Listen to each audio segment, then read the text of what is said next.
Welcome to the first business cycle model of the course, the real business cycle.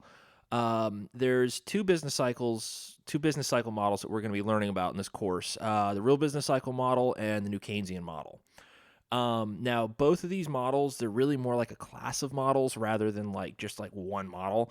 There's like a baseline real business cycle and a baseline new Keynesian model, but it's really become like a class of models, sort of based on what the assumptions are in regards to like how the market operates, how flexible prices are, things like that.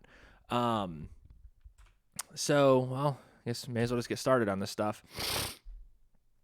Forgive my sniffles. So this is really like the first dynamic general equilibrium model that was used for business cycles. And Kidlin and Prescott developed it. It was published in 1982. And it really just sort of, it basically took the 80s by storm. The 1980s were more or less dominated by real business cycle models in the business cycle world. And really what happened with this is, and it was pretty ingenious the way it worked, is they took the neoclassical growth model and they said, okay, how about instead of using this for growth, we use this to explain why recessions happen. So the setup of this model isn't going to be all that different from the neoclassical growth model. This is going to be a little different from what Kidlin and Prescott did, but it's really to be able to make sense with a lot of the graphs that we'll see later. But essentially, instead of assuming that A sub t, that total factor productivity term, being a source of growth, like an exogenous source of growth, it's now being used as like an exogenous source of recession. So if it increases, well, the economy is booming. If it falls below 1, instead of having like negative growth, it's that there's some kind of a negative shock to the real side of the economy that then puts us into a recession. Now, one of the assumptions of the model is that essentially, because we have perfect competition in this model and prices are perfectly flexible, the only shocks that will actually cause a business cycle are real shocks. So it would be shocks on the supply side of the economy rather than from the demand side. Now, in terms of the assumptions, all households are identical and all firms are identical. So that means basically everybody is exactly the same. And thus, you can sort of boil everything down to a representative household and a representative firm. Because if they're all identical, then you can go like, all right, well, I'll just pick one of these guys because they're all the same anyways. I'll just pick one of them and say this represents all of them, and then get everything I need and kind of aggregate everything upward from there. Now, there is a government in this model. So I know we haven't played around with models that have the government in them yet. That changes today. Although they play a passive role in the model. So what that means is there's no intervention from the government that will affect the business cycle. So there can be transfers net of taxes. So there can be like Social Security or like military defense spending, stuff like that can be in there. But in terms of counter-cyclical fiscal policy, that's not a thing in this model because it won't improve economic welfare. Now, the same holds for a monetary authority. They also play a passive role in the model, and they exogenously set the money supply to be equal to money demand in each period. And there's no role for feedback in the monetary authority's function. So what that means, and we'll see this a little bit more with the new Keynesian model, what that means is if the monetary authority makes a decision and it affects the economy, they don't respond to how the economy responded to their first choice. Now, like I said earlier, the model also has perfect competition. So price is equal to marginal cost in each period. Thus, no firm has any pricing power over the market, and no household has any monopsony power.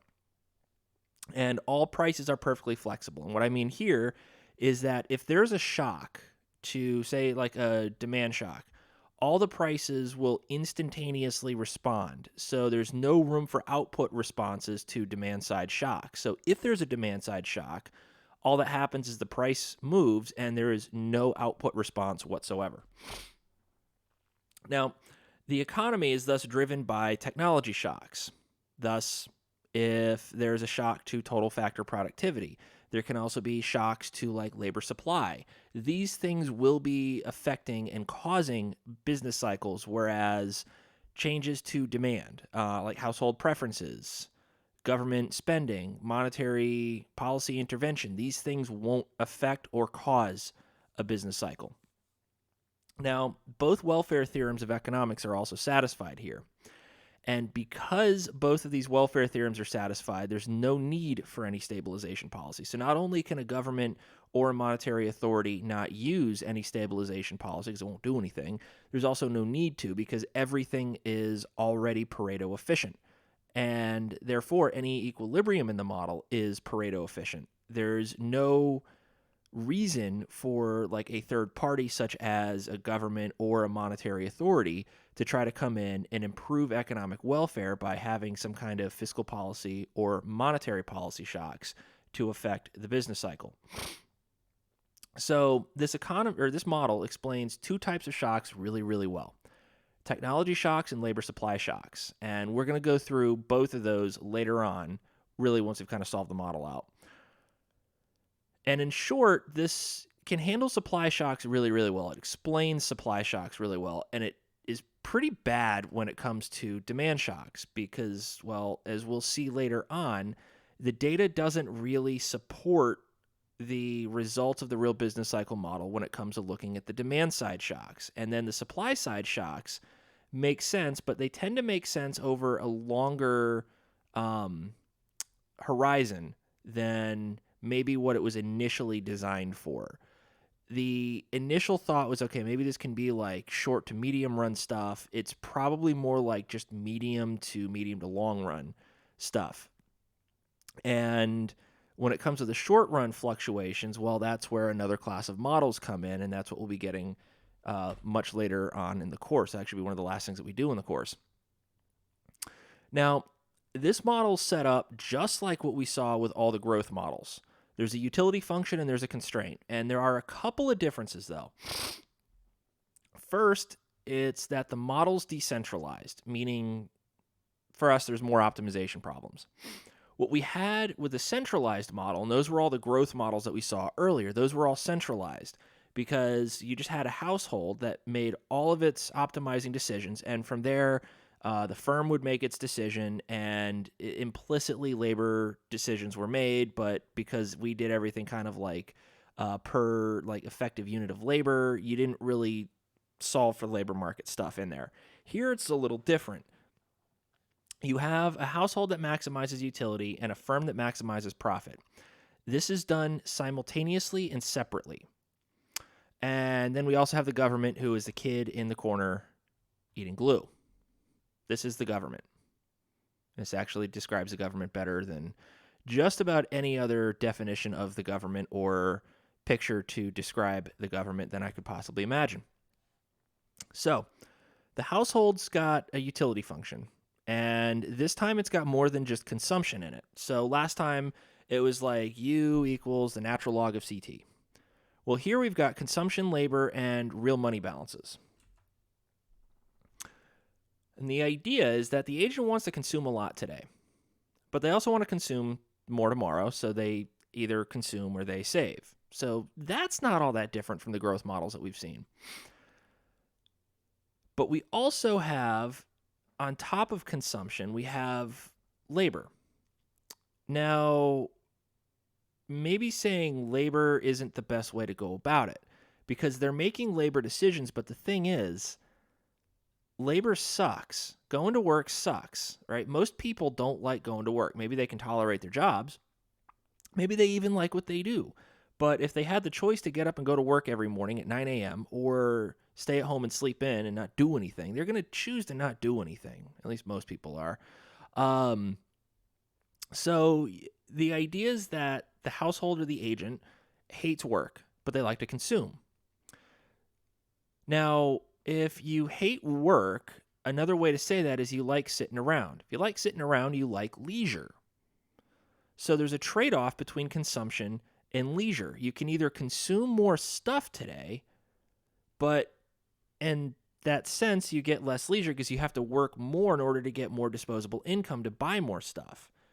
But if you want to sit on your ass all day, that's fine. You can do that too. You just don't get to consume all that much because there's no labor income to provide you with an opportunity to consume. So there's this brilliant movie from the late 1990s called Office Space. And if you haven't seen it, I highly suggest you watch it. It's an absolutely fantastic movie. If any of you guys are familiar with Beavis and Butthead, it's the guy who made that. He's also the guy that did that movie Idiocracy, if you've seen that or maybe heard of it, or King of the Hill.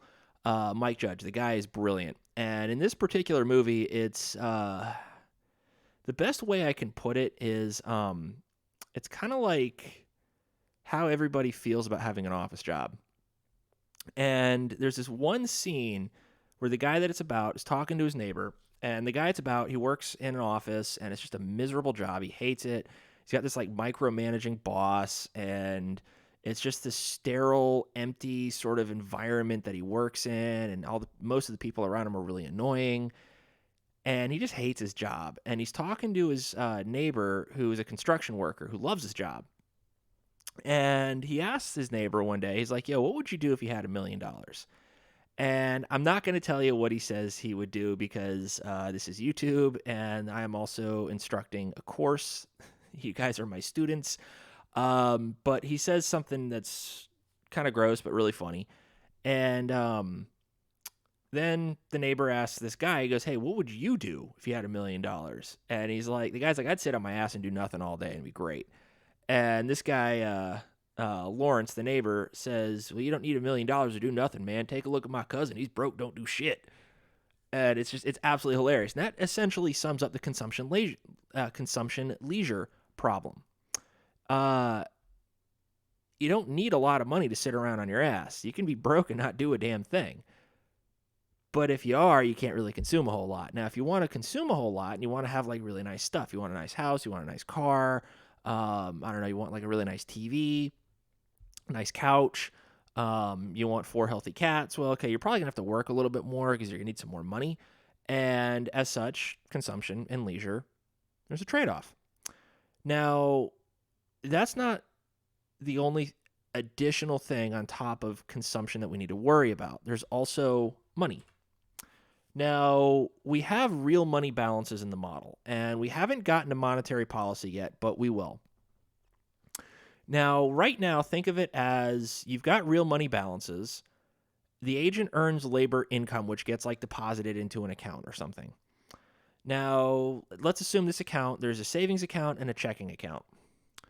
Some of that labor income that gets earned needs to get put away into savings in case of a rainy day.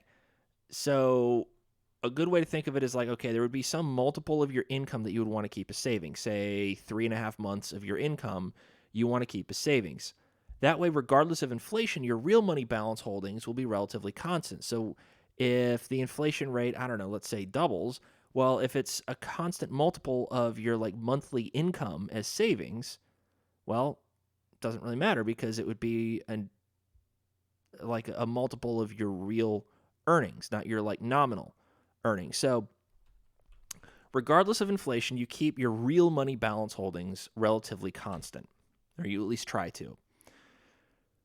So here's the thing. We like to consume. Consuming adds to utility.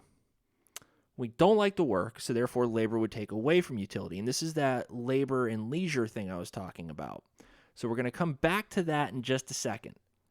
But we do like to hold real money balances because, well, it adds to your utility. If you've got a little bit of extra money in your savings account, you feel more comfortable. You're like, okay, I can breathe. I can, do something because if, knock on wood, my cat gets really sick, or if, I lose my job or whatever it is. Let's hope both of those don't happen at the same time because then you're screwed.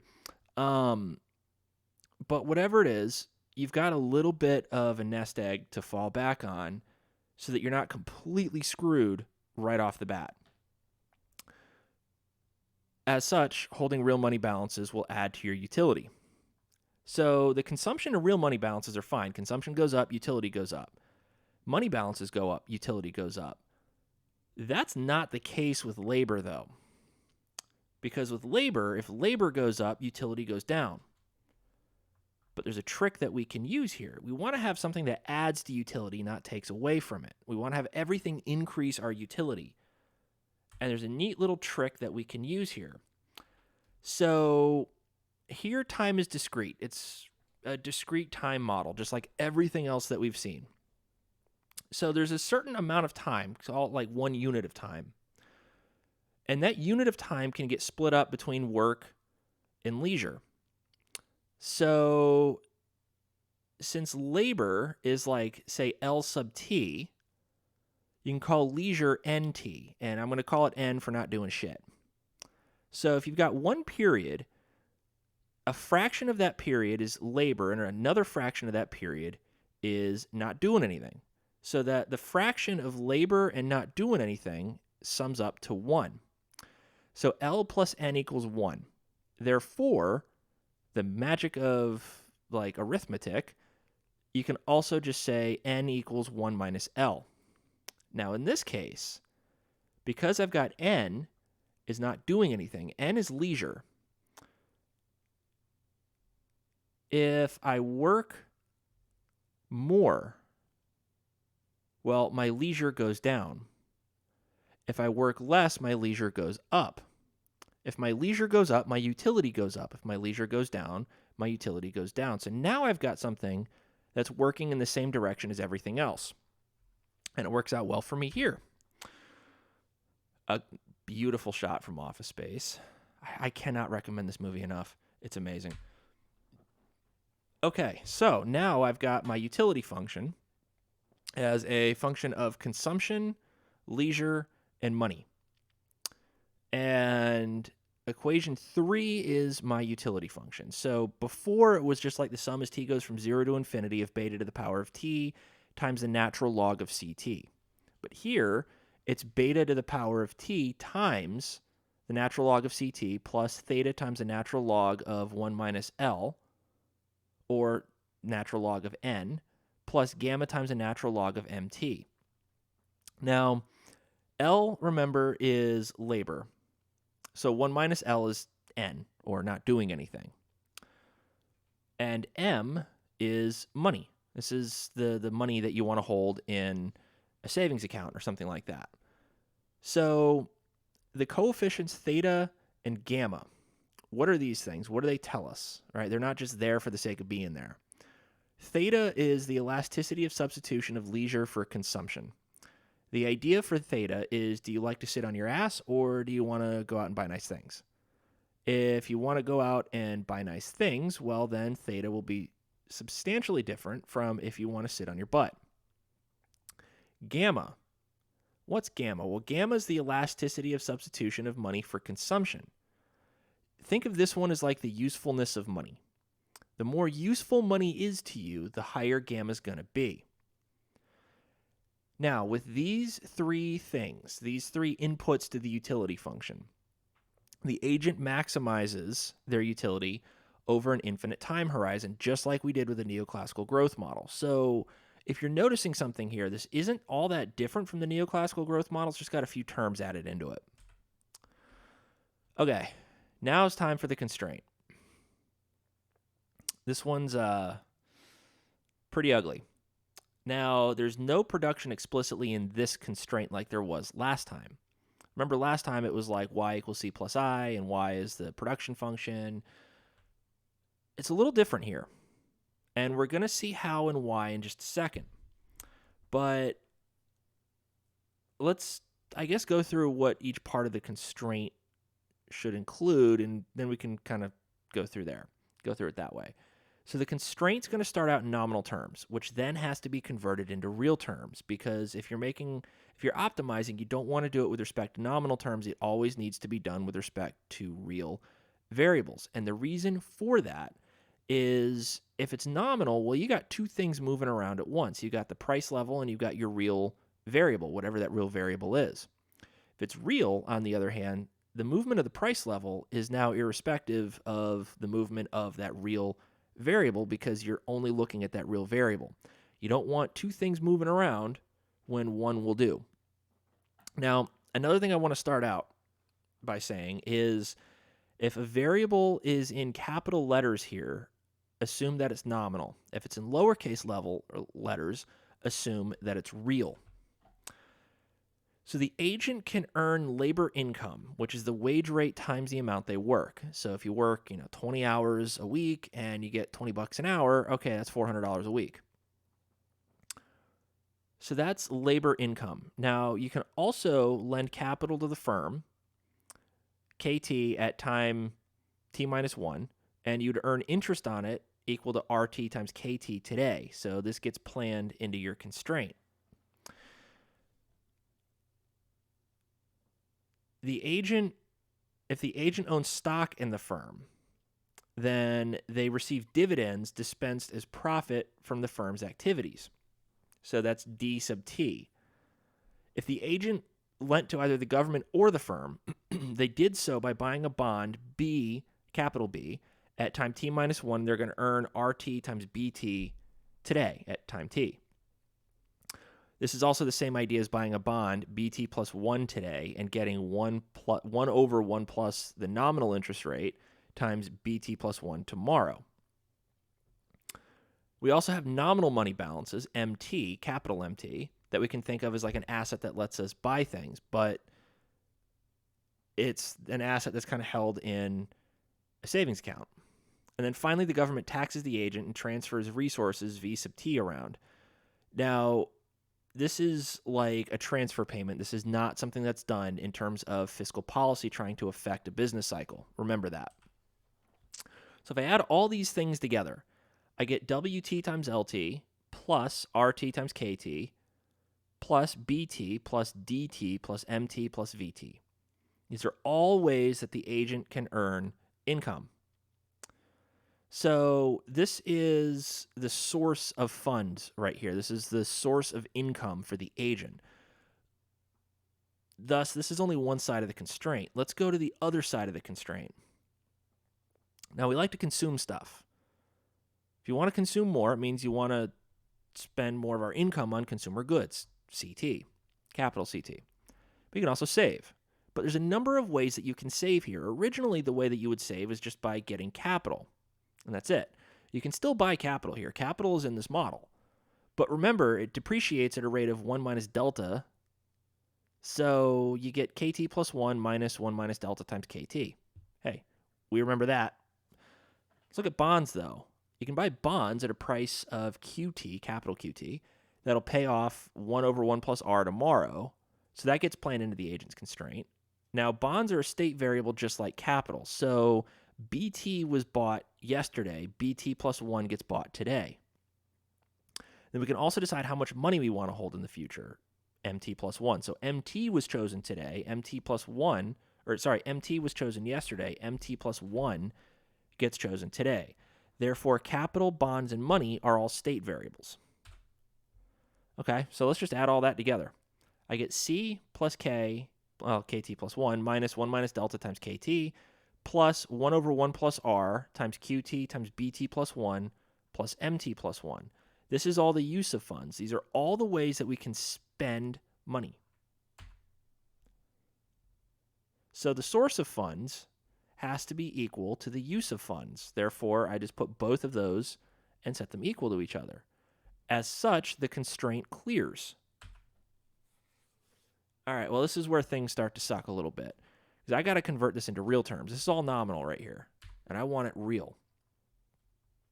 So, I'm going to be kind of quick about this one because there's really only a few things about this that I want you to see. And you don't need to know how to convert this thing into real terms.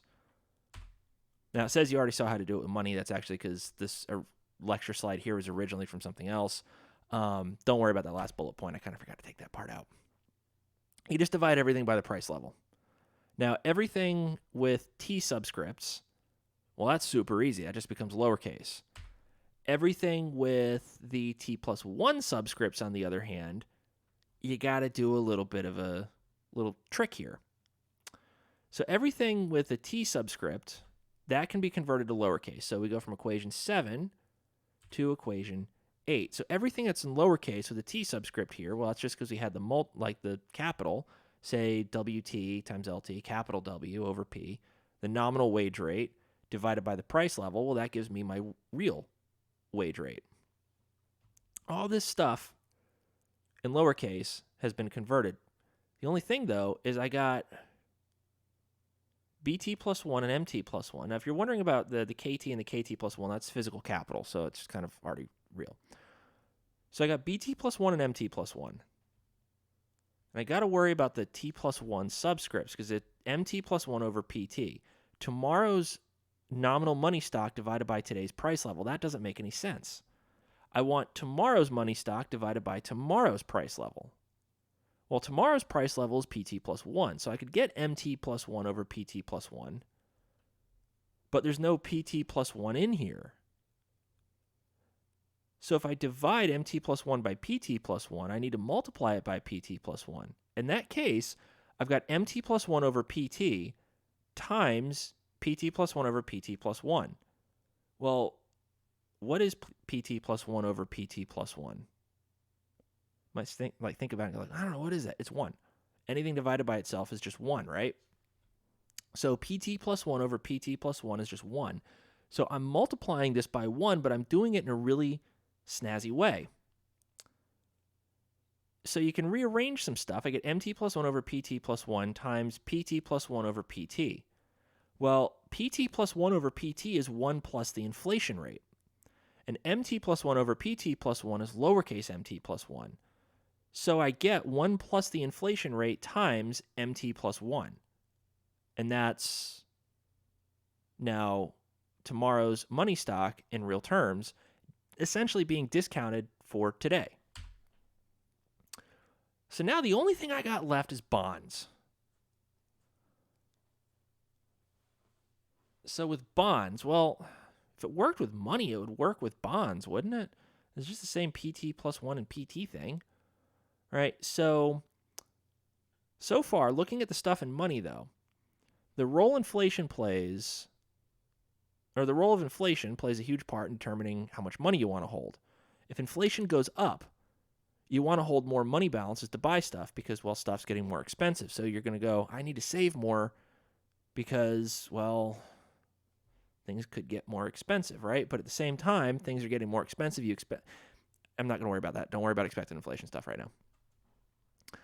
Okay, so inflation has a welfare cost, which we'll talk about later. Enough about that, though. All right, now we got to get on to bonds.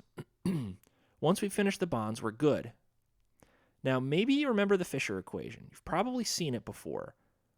And it's that the real interest rate equals the nominal interest rate minus that of inflation. Where approximately 1 plus the nominal rate equals 1 plus the real rate equals 1 plus the nominal rate over 1 plus the rate of inflation. As such, if I've got this 1 over 1 plus R times QT times BT plus 1 over PT, I multiply that by PT plus 1. Well, rearrange some stuff just like we did with money. What I get is 1 plus the nominal rate to the negative 1 times real BT plus 1 times PT plus 1 over PT. Now, PT plus 1 over PT is the rate of inflation. 1 plus R to the negative 1 times 1 plus the inflation rate. What is that? Well, that's equal to 1 over the real interest rate.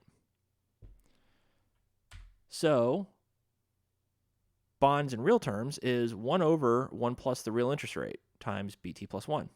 Boom, done. And now my constraint is all in real terms. Pretty cool. Pretty groovy. In terms of converting the constraint to real terms, you're not going to need to know how to do it, but it was good for you to see how it works, to understand, what the mathematics are and that fancy little multiply by 1 thing. I think it's kind of cool stuff. So, well, we got this constraint. We solve it for C. I think it's really like ugly looking thing, right? And that's equation 24. That's our constraint. And we're going to set up a Bellman equation, and we're going to optimize with respect to 4 variables. Capital, labor, really leisure, I guess, bonds, and money. And we're going to choose an optimal time path for these, which then chooses an optimal time path for consumption. Now, I don't want to write the Bellman equation out here. It's going to be way too freaking long with the constraint substituted in for CT. So I'm just going to write it out as if CT was still just kind of there. So I get V of KT, LT, BT, and MT. Right? And those are the 4 variables that we're choosing here. That's equal to the first period's utility, the natural log of CT plus theta times the natural log of MT plus gamma, well, natural log of LT, 1 minus LT, sorry about that, plus gamma times the natural log of MT, plus beta times V of KT plus 1, LT plus 1, BT plus 1, and MT plus 1. And CT is, well, defined as what we had in equation 24 here. And I optimize with respect to 4 variables: capital, labor, bonds, and money. And just to be a nice guy, I magically fixed that error I made with the labor supply decision there. So it's the natural log of CT plus theta times the natural log of 1 minus LT plus gamma times the natural log of MT. That's the first period's utility. Plus beta times V of KT plus 1, LT plus 1, BT plus 1, and MT plus 1. And our constraint's still the same, so that's fine. All right, so what do we got? Well, I got to take 4 derivatives here. 1 with respect to capital, 1 with respect to labor, 1 with respect to bonds, and 1 with respect to money. So away we go. All right, what do we get? Well, wouldn't worry too much about taking the derivatives of this stuff. I think making you guys do the dynamic programming for the growth section of the course is probably enough. I'm just going to assume you guys know how to do all this by now and not make you do it anymore. Try to be a nice guy from time to time. So, first order conditions, derivatives of the function V with respect to KT plus 1, LT, BT plus 1, and MT plus 1. Now, if you're like, why? So all these are like with respect to, some T plus 1 time except for labor. That's with respect to LT. There's a reason for that we'll get to in the next lecture. But I promise you it's interesting. All right, so we move some things over. So I get 1 over CT for the capital derivative here equals beta times the partial of V with respect to KT plus 1. Equation 32, what is this one? Well, that's the labor decision. And because it's the household making a labor decision, it's a labor supply equation. And it's the real wage rate over consumption equals theta times 1 minus L. We'll get to that one in a minute. Actually, we'll get to that one next week as well. All right, bonds. What do we have for bonds? Well, I've got 1 over CT times 1 over 1 plus the real interest rate equals beta times the partial of V with respect to BT plus 1. Now, if you remember, there was a lecture I gave a couple of weeks ago doing some dynamic programming practice stuff with bonds in there. And the interesting thing about that was, well, the end result of this Euler equation for bonds is going to be exactly what you saw in that one. And then for money, well, money's going to be a little different. Money is 1 over CT equals beta times the partial of V with respect to MT plus 1. So I need to know what 3 of these partials are, right? Because I don't know what they are. Now, one of them, remember we took 4 derivatives here. One of the derivatives, we already know. It's just W over C equals theta over 1 minus L. There's nothing in there that needs to be solved out for. There's no partial derivative there. And we'll get to why next week. All right, but the other stuff, what do we have? Well, if I take the derivative of V again with respect to KT, BT, and MT, I get 1 over C times R plus 1 minus delta for KT. For BT, I get 1 over CT. And for MT, I get 1 over CT times 1 plus the inflation rate. So I update those one period. That gives me equations 38, 39, and 40. And then I take equations 38, 39, and 40, and I plug them into the first order conditions that I got. And it gives me equations 41, 42, 43, and 44. So equation 41. This one is the Euler equation for capital. And remember I told you way back in the day, maybe like a week ago or 2 weeks ago, that the marginal product of capital was equal to the real interest rate. That's right here, the real interest rate. That's the marginal product of capital. So that alpha times AT plus 1 times KT plus 1 to the alpha minus 1, that's equal to R. But you also have to discount for inflation or control for inflation. So this is the Euler equation for capital right here. This is not an Euler equation. The Euler equation is intertemporal. This is not intertemporal. This is actually static. We'll get to why next week. So labor supply is static. The next Euler equation, this is for bonds. So the Euler equation for bonds is just 1 over C equals beta times 1 over CT plus 1 times 1 plus the real interest rate. Which doesn't look too different from the Euler equation for capital. All right. And then finally, I've got the Euler equation for money. This is 1 over C equals beta times 1 over CT plus 1 times 1 plus the inflation rate plus gamma over MT plus 1. So these 4 equations here describe the behavior of the household, 3 of which are intertemporal, 1 of which is static. And it explains the time path for capital, bonds, and money. And then it's not really a time path for labor because it's a static equation. All right, so I've got capital, labor, really leisure, I guess, bonds, and money. These 4 equations. Now, here's something that's kind of cool about this, right? If you look at the Euler equation for capital and the Euler equation for bonds, they're almost the same thing. There's just that delta in there for capital. So the Euler equation for capital has depreciation in it because, well, capital depreciates. Bonds, well, don't really because there's no capital. Now, in equilibrium, the interest rates are going to be the same and the markets are clear. So say if you wanted to buy more bonds, well, to get back to an equilibrium, the interest on capital would become higher, and that would more than offset the impact of depreciation on capital, and you're compelled, or I guess really not really compelled, that means like you're being forced, but you want to buy more capital and fewer bonds. And once you get more capital, well, you'll eventually have the interest rates equalized to a point where you're indifferent between buying bonds or holding capital. And that will wrap up lecture 1 on the real business cycle model. This is definitely going to be the most math-intensive lecture of the real business cycle model. And it was really just to learn the assumptions and the setup of the model. And I don't know, maybe like a half a slide of history for it. But we had a nominal constraint that got converted into real terms. We did a households optimization problem, get 4 first-order conditions, of which we get 3 Euler equations. Now, next time, we're going to learn more about these implications of the first-order conditions. We're also going to move on to the firm, and we're going to learn how the firm optimizes. And that's where you're going to see the marginal product of capital that you're used to seeing from earlier. And from there, we'll get into the steady states. We'll discuss shocks to the model. And then we're going to get to graphs. And you get to play around with some graphs, and you get to see visually how the equilibrium changes if certain variables move around. But that will be coming over the next week or so. Thank you for watching this one.